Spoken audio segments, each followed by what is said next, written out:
Evo Moskve, drugog obeležja. Evo tramvaja kako su išli šestica recimo od Narodnog pozorišta do Cvetkove mehane. Evo čuvene fontane koja Bog te pita zašto skinuta posle rata. Očekujem još jedan tramvaj koji sam mnogo volao. Pred rat se, Drugi svetski rat se pojavio jedinica talijanska.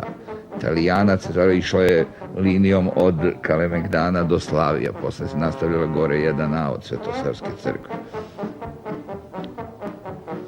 Ovo je opet oko Albanije, taj kiosk pamtim. To je ta očekivana jedinica. Vrhunac luksuza i brzine u to doba. Ovo je dvojka klasična, drndava, ali jaka kao tank. Autobus sa reklamom Mitića, prethodnik Jovana Bulja.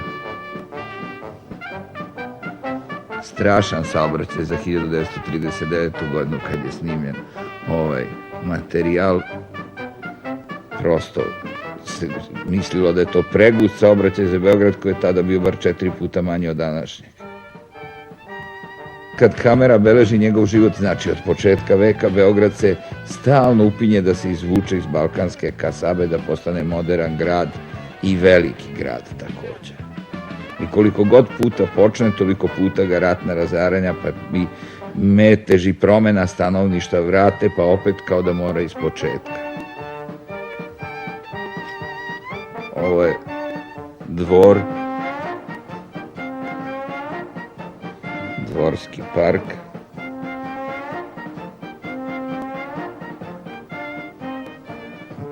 Dvorska straža. Dvor je pravljen po uzoru na Buckinghamsku palatu. Straža manje pompezna nego oni tamo stražari.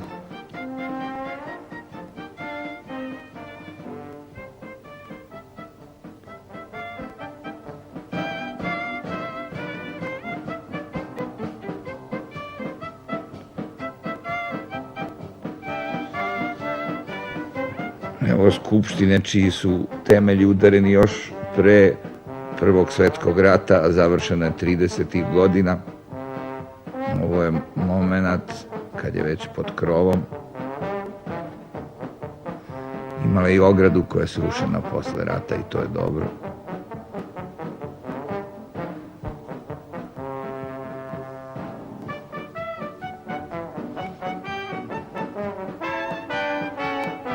U stilu epohe još su zaostali fijakeri, tako ukrštaju epoha.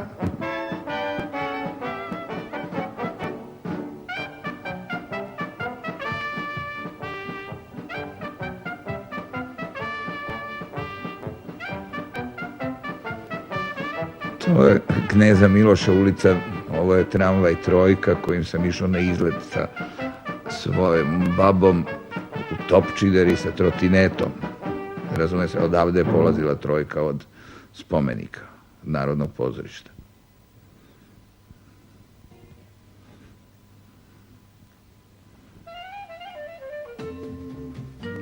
Ovo je, vidi se Palata Riunione iza Narodnog pozorišta, ovo također jedna zgrada koja deluje masivno i moćno srušena. Tu smo sad na terazijama, samo s druge strane.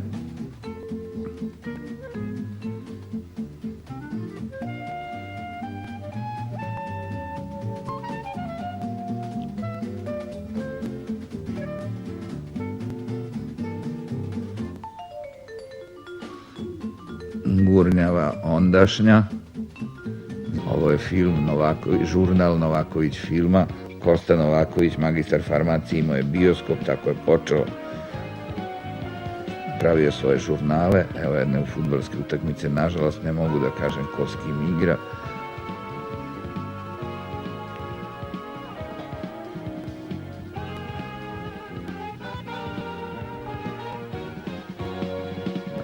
A ovo je opet u verziji Novaković filma od Sokolski slet, odnosno defile učesnika Sokolskog sleta koji se održavao 1928. godine.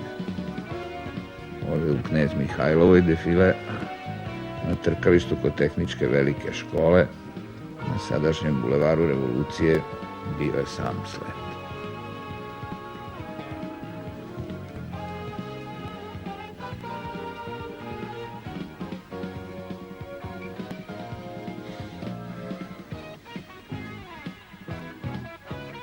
Sad će u duhu one priče o zvaničnoj verziji stvarnosti da se pojave najuglednije ličnosti na sletu, a ono što se vidi kao sporedno, to je u stvari daleko zanimljivije, to je sami izgled ulice kao i neki štimung, razume se, i odnosi.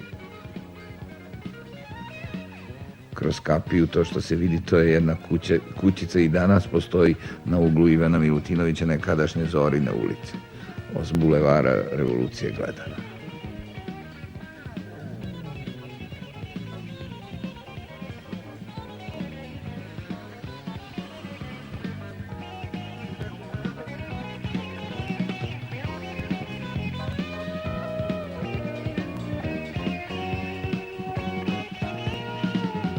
A evo, u tom naporu da Beograd bude modern, višespratni Beograd posle onog prizemnog s početka veka ili eventualno jednospratnog, dvospratnog, ovo je sad već višespratni Beograd koji hoće da bude velegrad. Ovo je na železničkoj stanici, kod železničke stanice, Katran kao pakao neki, pa opet pakao velegrada. Ovo je ratnički dom, današnji dom armije.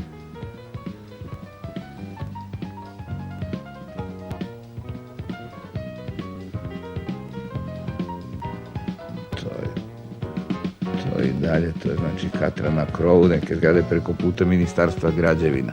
Ovo je nova univerzitetska biblioteka.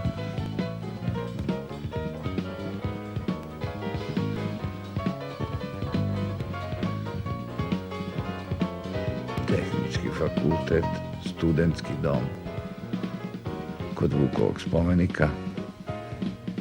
A pred pozorištem šta se događa?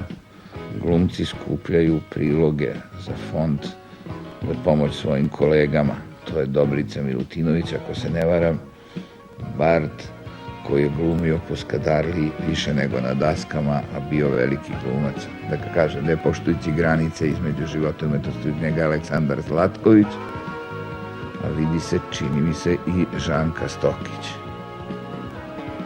koja je bila prva dama tog međuratnog pozorišta.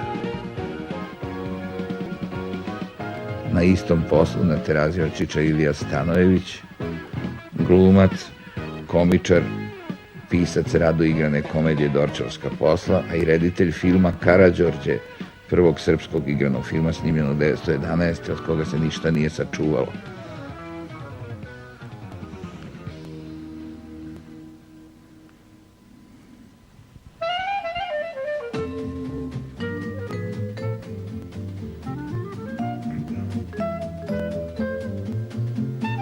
On sad obećava, znači kao već iskusni režiser, jer 20 godina pre toga režirao igrani film, šta je za njega sad da izimprovizuje jednu scenu.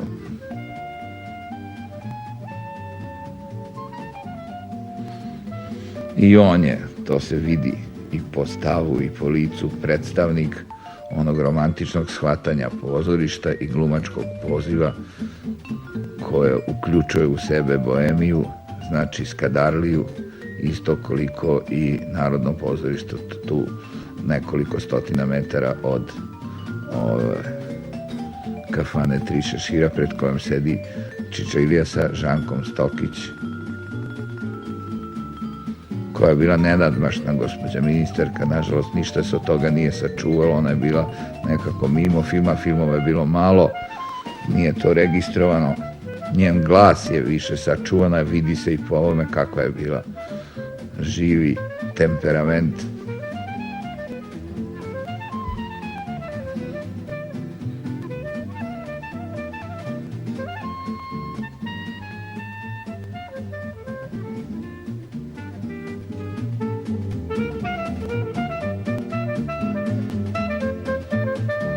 glumci jubilej koriste da bi se najeli najzad dobro, jer nisu baš bog zna kako živeli.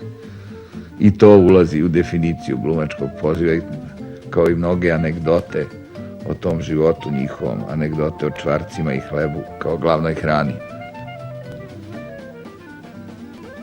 Boga mi, ovdje ima i krema, sladoleda.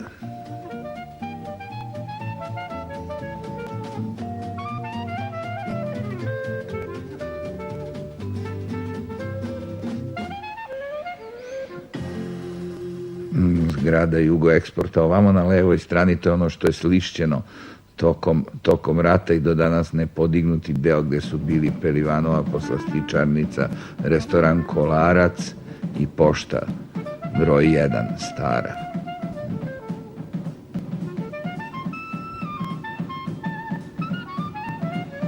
Ovo je ostavljeno da se izgradi ovaj deo pozorišnog trga ponovo, ostavljeno je za 21. vek, verovatno. Krenuli atentatori 1903. godine. U njemu su se između dva rata održavali balovi, pa i ovaj. Ovo je film koji je snimljen povodom izbora Miss filma, a u režiji glumca Narodnog pozorišta Vladete Dragutinovića. Miss filma 1932. se bira. Ovo su uputstva.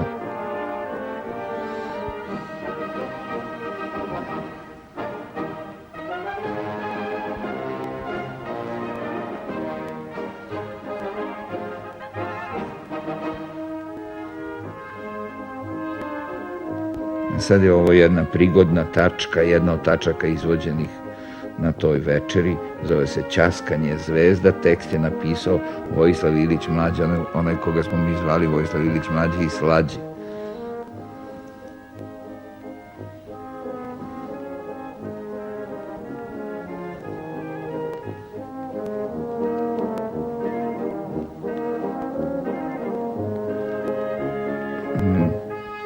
Zaboravio sam imena glumaca koja sam negde našao,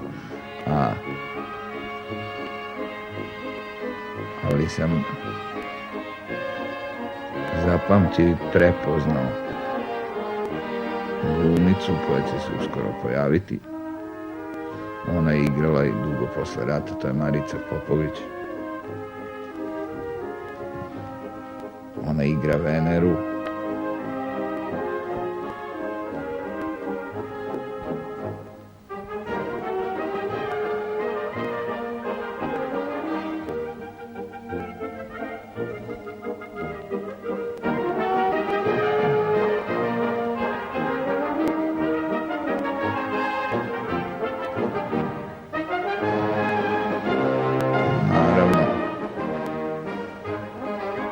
U skladu sa propisima jednog bala, sa takvim izborom, mnogo igre. A evo šta kaže novinar koji piše za nedeljne ilustracije pred održavanje bala. Kaže, tako se povodom ovoga Ćaskanja zvezda prelazi na snimanje samoga bala, misli na film, i to mu objašnjava Vladeta Dragutinović, i njegovih interesantnih detalja, kao što su generalni izgled sale. Zatim evo ova tačka baletska koju izvodi gospođa Solovjova, solistkinja baleta Narodnog pozorišta u Beogradu.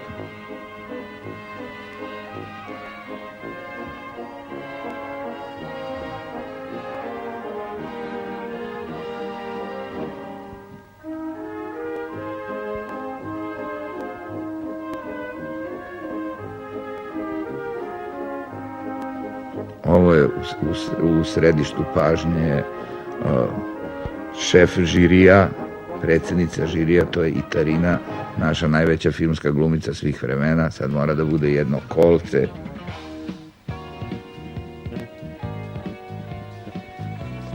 To kolce je bilo obavezno na svim balovima.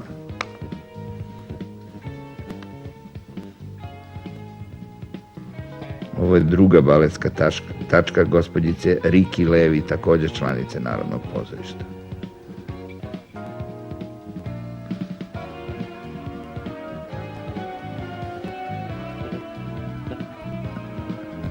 Evo sad se lepo vidi i Tarina koja je žarila i palila ekranima početkom 30. godina. To su kandidatkinje. One kao da imitiraju i Turinu. Može se suditi samo o nekim vidovima njihove lepote, jer su, nažalost, suviše obučene za današnje pojme. Ili znači da su kriterijumi bili drugčiji, manje broj uslova bio. Manje se moglo videti.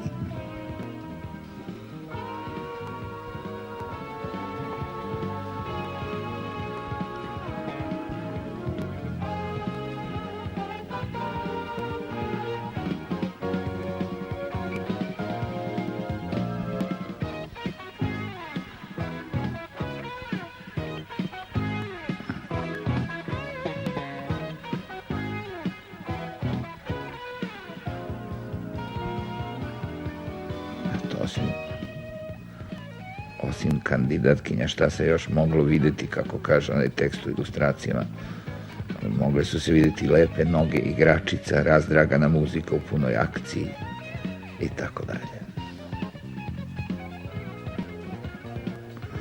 Sad, blagodareći Novaković filmu, imamo jedan uvid u to kako izgledao letnji provod na Savi. Skijanje na vodi, stil žablji, ničega danas nema sličnog onome što u jednoj pesmi kaže, u pesmi čiji identitet nisam uspeo da utvrdim, ni koju je spevao, ni šta je, samo znam 2 stiha: ti uzmi mapu, Beograd nađi, pa onda plovi na beloj lađi.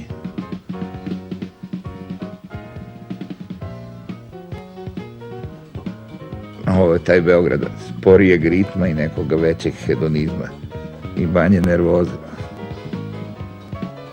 A sad, simbol epohe, aeromiting.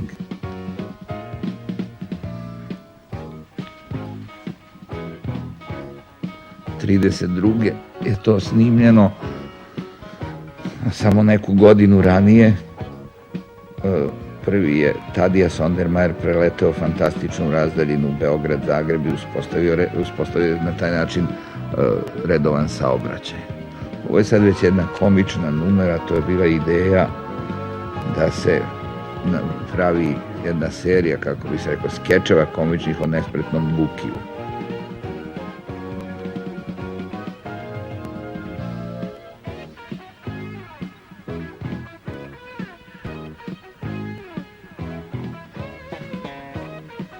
Ovo je jedna naša već poznanica, znači gospođa Solovjova, balerina, ovde nastupa i u filmu. Nespretni Buki se okačio. Teško je rekonstruisati priču, ali ajde, možemo da zamišljamo.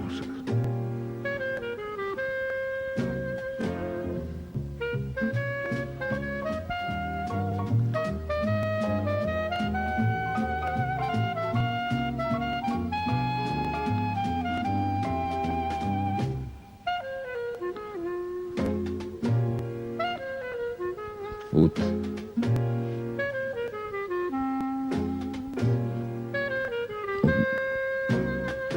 u budućnost velegradsku.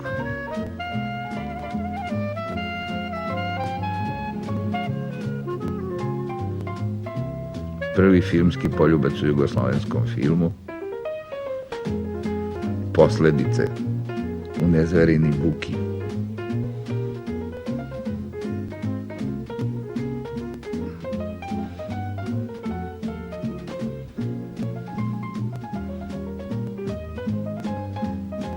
Dobro, dosta vešto ispalo. Nagrada sledi.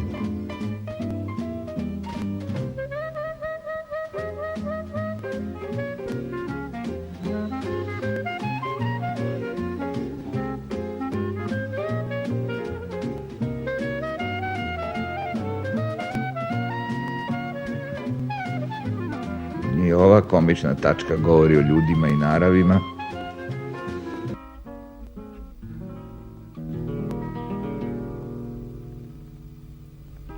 Reč je o gradu čija se osnovna bela boja preterano i nekada, naročito sad, ističe, o gradu koga bar u pesmi mnogo hvale, a posebno o reci Savi koja je još kako umela da poplavi beogradski mali pijac i ne samo pijac. Uz izvesna poređenja sa današnjim Beogradom gledamo našu varoš kakva je bila tokom prve polovine 20. veka, neke njene markantne tačke u filmskoj verziji. Pa ta naša varoš sva je nekako na živom pesku, kontrastima i protivrečima, iznuđenim i namernim, nužnim, neizbežnim i slučajnim. Eto, Beograd se trudi i pre 50 godina da organizuje nešto na desnoj obali Save, ali još nije konačno sišao na nju. Danas je čak manje na njoj nego nekad, mrtvilo je veće, tone. Beograd Brod, preduzeće koje još održava jednu jedinu liniju Beograd-Tekija. U starom Beogradu, međutim, lađe teretne, putničke i šetne plove za Zemun, Pančevo i Šabac i obratno i mnogo dalje i korisnije. Vidite kakav je to promet. Ne znam kako ne dođe do sudara i koje su to brzine. I šta se sve ne radi na obali.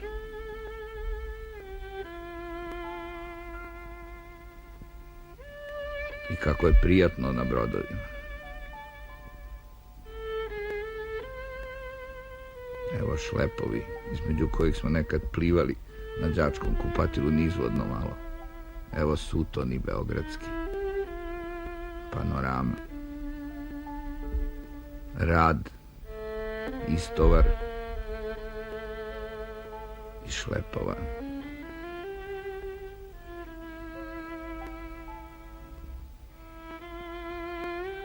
Beograd je inspiracija i slikara tada bio. Pejzaž neki, vodu, neko s brodovima radi. Čini mi se Cuca Sokić, ali nisam siguran.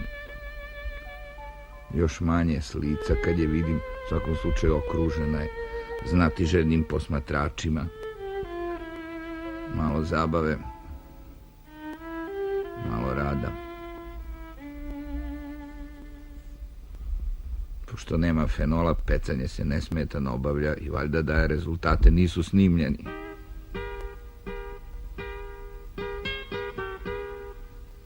Ovo iščekivanje filmskog snimanja, ne, to je iščekivanje broda.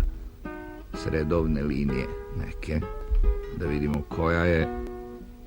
Iskrcavaju se putnici, sudeći po đačkim kapama i znacima na njima, oznakama razreda, to su gimnazijalci i gimnazijalke koji idu hitaju neku od beogradskih škola. Možda će se ko od njih, a i od ovih starijih, prepoznati.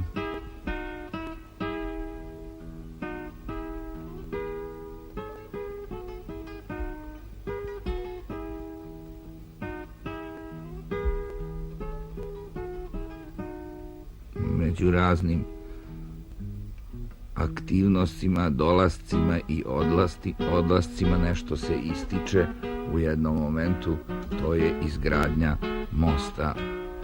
Bio je dotle samo jedan železnički most, otud i toliki promet ljudi i robe brodovima.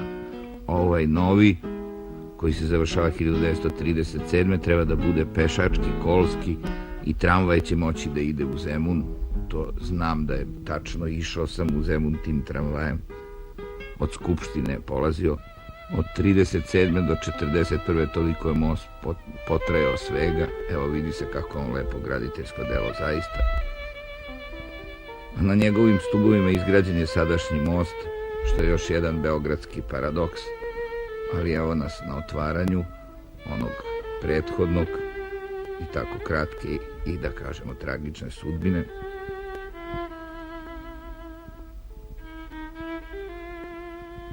Velika je gužva, sad su pušteni najzad i nastaje trka kao neki kros preko mosta.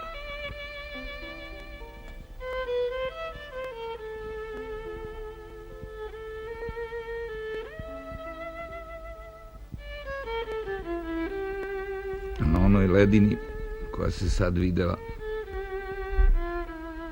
nići će Novi Beograd posle drugog svetskog rata, u stvari tek negde od 60. može ozbiljno da se kaže, znači za četvrt veka nastao jedan ogroman grad. A evo panorame, to je od Sakalemegdanskih bedema ratno ostrvo.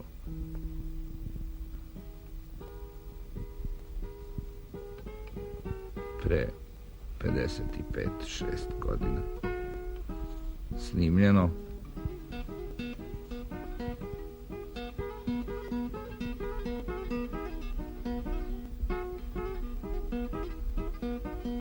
Statua pobednika Meštrovićeva, to je vesnika pobede iznad ušća Save u Dunav, verovatno jedan od najpopularnijih znakova raspoznavanja Beograda, ali i vojni muzej, nije to manje. Jedno impresivno zdanje. Sa Kalemegdanom sve i počinje u ovom najvećem podunavskom naselju u našoj zemlji, od preistorije preko Tračana, Kelta, Rimljana do Slovena, Turaka, Austrijanaca, Srba i ostalih Jugoslovena. Tvrđava je krajem 19. veka pretvorena u park. Park je dobrim delom bio divalj još jedno vreme, onda lepo uređen, a postepeno nije ga samo nagrizao zub vremena, nego je bivao i napušten. Deo Zemuna, pa onda natrag živopisni detalji iz Skadarlije i Starog Beograda, ostaci Orijenta za kojima ja lično ne plačem, niti mislim da oni donose jedini štimung autentičnog ljudskog života na ovim prostorima. Mada nekad s tim koketujemo. Evo delova toga tradicionalnog štimunga. Ovo je već bilo za svoje doba čudo tehnike, i ovaj tramvaj, polivač i polivač kamion.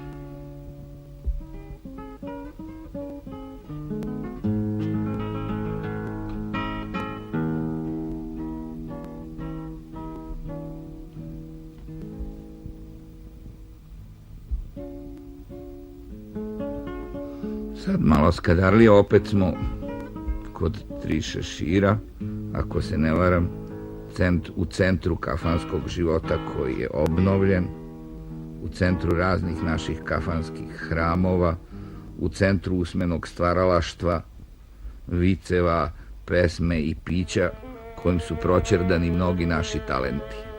Ovaj kucav kao da se buni. Što je to tako, ili baš što je to tako bilo.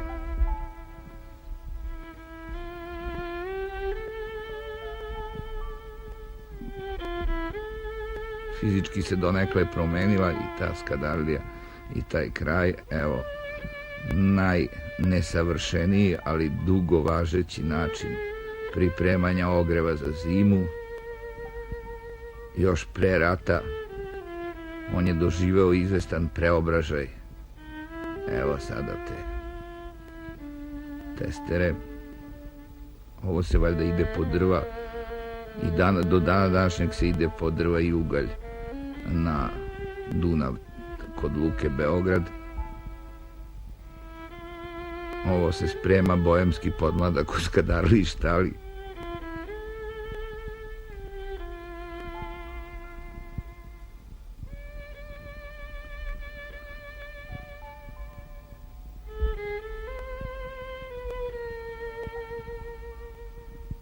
Ne znam kako bi danas izgledali zapisi starog Beograđanina. Mislim, iz današnjice s nekom distancom. Stručnjak za Skadarliju i za život u njoj Čiča Ilija i publika koja aplaudira filmskoj kameri i pozdravlja je. Opet tu na dnu Beograda. I danas bi čovjek mogao da kaže da od spomenika, od šizilišta kod konja, pa do dna Francuske ulice sve se izmenja. Evo, tu je negde otprilike na tim prostorima gde je danas Bajlonijeva pijaca, tu je ceo cirkus bio. I potvrdim i pre neki dan, slučajno sam tu u stvari čuo razgovor dvojice starih ljudi koji pominju da je to tako bilo i krajem 20. godina. Dakle, kompletan cirkuski program, osim ringišpila, Evo, komično obavljanje brijačkog zanata klovnovi. Ovo je neki prvi spiker, moderni. Šta se još dešava u tom cirkusu? Eto, 28. godine. Tu su bile bašte posle na današnjem prostoru ulice Đure Đakovića. Tu je stanovao Bora Stanković koji je i umro tu negde. Zaboravio sam u kojoj ulici. Ali uglavnom tu se vraćao nizbrdo iz Kadarlije ili od politike. Velika je živost na ovom mestu sa dosta, da kažem, orijentalnih karakteristika. Čišćenje cipela ovaj mali, pa druge njegove kolege. Vatrogasna služba gore je bila kula s kojom mogao da se obuhvati pogledom dežurnog dobar deo Beograda. Evo vatrogasaca na delu.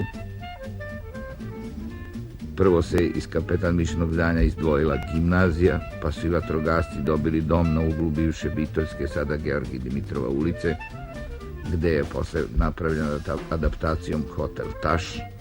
Univerzitet se razgranao po celoj varoši, prešao i preko Save.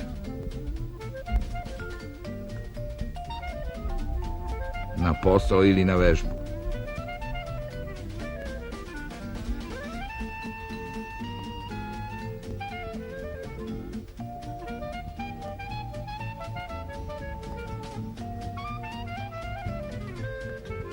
Železnička stanica, jedan važan punkt.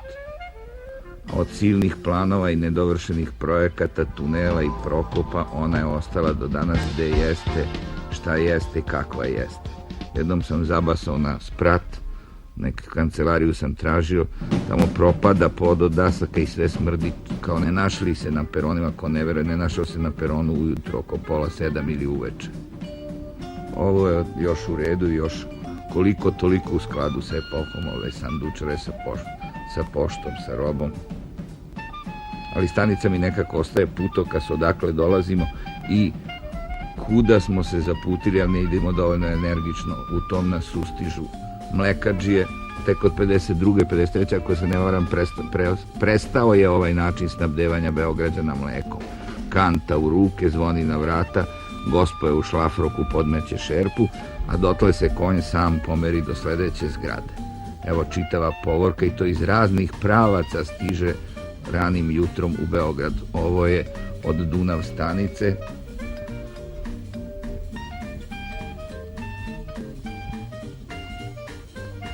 Ovo je drugo, valjda iz malo mokrog luga. I opaklije su tu. Nešto od tog folklora nestalo, možda je ostalo u našem mentalitetu više nego fizički u samom odevanju. I to je problem. Ali ipak, ako se zađe na pijacu neku od ovih, nije se mnogo promenilo i sve to još na istom meridijanu na kome pijaca jedna kolhozna u Samarkandu. Zeleni venac je, razume se, eto tu na tom prostoru pa sve do pravnog fakulteta bili su starinarnice u kojima je moglo sve da se nabavi. I stare knjige, i odeća, i sve se donosilo i iznosilo. Naravno i igle i ne baš lokomotive, ali vidite šta je sve dovlačeno.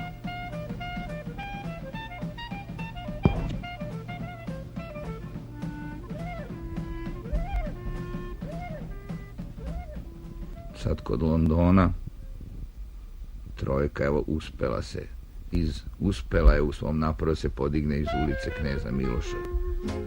To je ta avantura koju sam se uvek radao kad se vraćam iz Topčidera.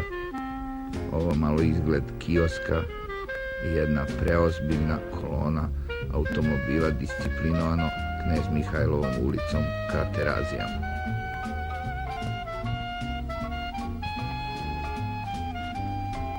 Ovo iz drugog ugla i druga strana, to od američke čitaonice ka.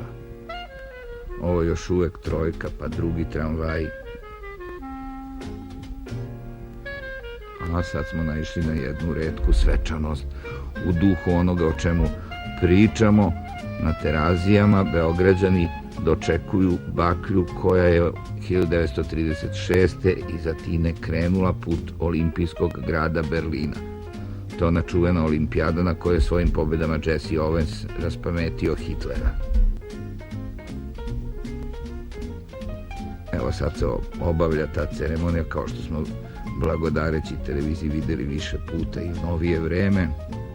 I ovdje bi mogli da se prepoznaju neki mladi fiskulturnici i sportisti.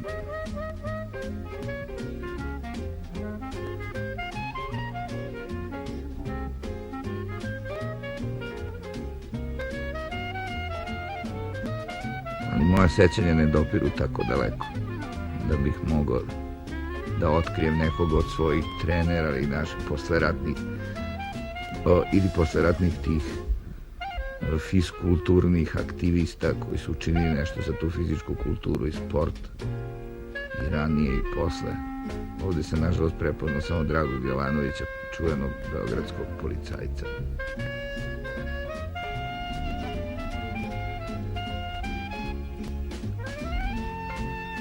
Fotoreporteri.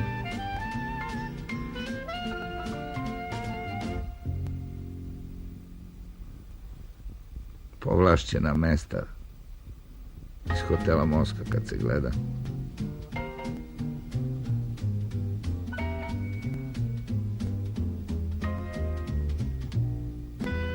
I nosilac olimpijskog plamena.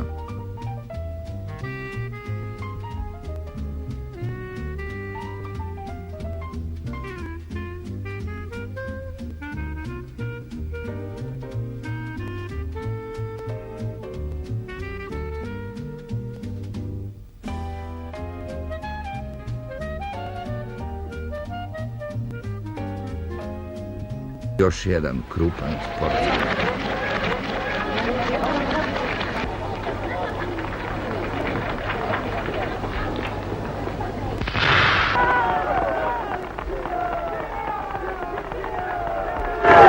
Za čast i slavu sporta u današnjem veku bore se sve nacije. Francuzi imaju svoj čuveni Tour de France, Italijani klasičnu trku oko Italije, ostali isto tako velike biciklističke trke, pa evo i mi počinjemo da stupamo u isti red.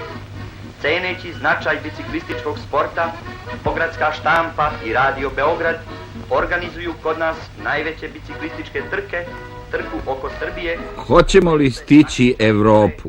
Za koliko ćemo smanjiti zaostajanje za njom, makar uz pomoć biciklizma? To je naša dilema. A konkretno, šta mogu da učine naši? Braća Davidović, Drljačić, Kozlica, Panić i jedan još veći adut. Evo ga, to je August Prosinek, on je pobedio, bio je vozač velike međunarodne klase.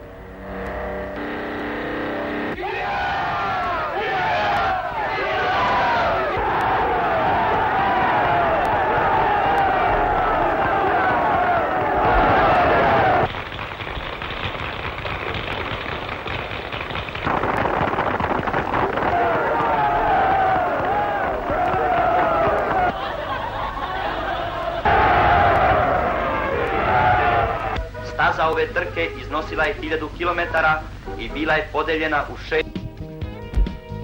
Beograd se i danas davi u nekim podzemnim vodama u takozvanom strogom centru, a ovo je poplava 1913. godine. Velika poplava snimljena upravo tada, razume se, još je isto. Ja u stvari celog veka gledam ratno ostrvo neregulisano i poplavljeno gotovo svake godine. Kakav Marget, Siget, kakva ostrva u nekim drugim podunavskim gradovima, ništa od toga nema kod nas i mnogo kom pogledu mi ni u 20. vek nismo ušli. Zato mi se ponekad čini da niko Beograd ne voli, ili ga bar ne voli onako kako Poljaci vole Varšavu, koji su bili u stanju da rekonstruišu posle Drugog svetskog rata, iako je bila cela u ruševinama. Opet smo u Knez Mihajlovoj, jednoj od tih naših manje ili više rušenih i ponovo podizanih ulica. Idemo ka Terazijama natrag u jednoj mekoj vožnji kamere, možda je to zbog toga što je teren popločan drvenom kockom.